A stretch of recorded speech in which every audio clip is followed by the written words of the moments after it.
Good morning everyone. Hello kids and welcome to our online learning classes. So kids, this is our foundation class of Jolly Phonics. So in the previous class, I have shared the video of Jolly Phonics of letter A and letter B. So right now we'll move to our next letter. So today we will learn the sounds of letter C and letter D. So here we go. So everyone just do what I say. We are clicking castanets. We are clicking castanets. We are clicking castanets. Clicking castanets. We are clicking castanets. The sound of letter C is K. C says K.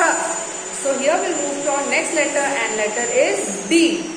So how we play the drum?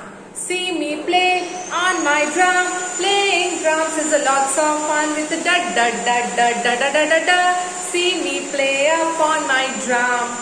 So the sound of letter D is D. So today we have learned the sound of letter C and letter D. The sound of C is K and the sound of letter D is D. So kids, you have to practice the sounds with actions at your home. Make a video and share with me. Till then, take care. Bye-bye.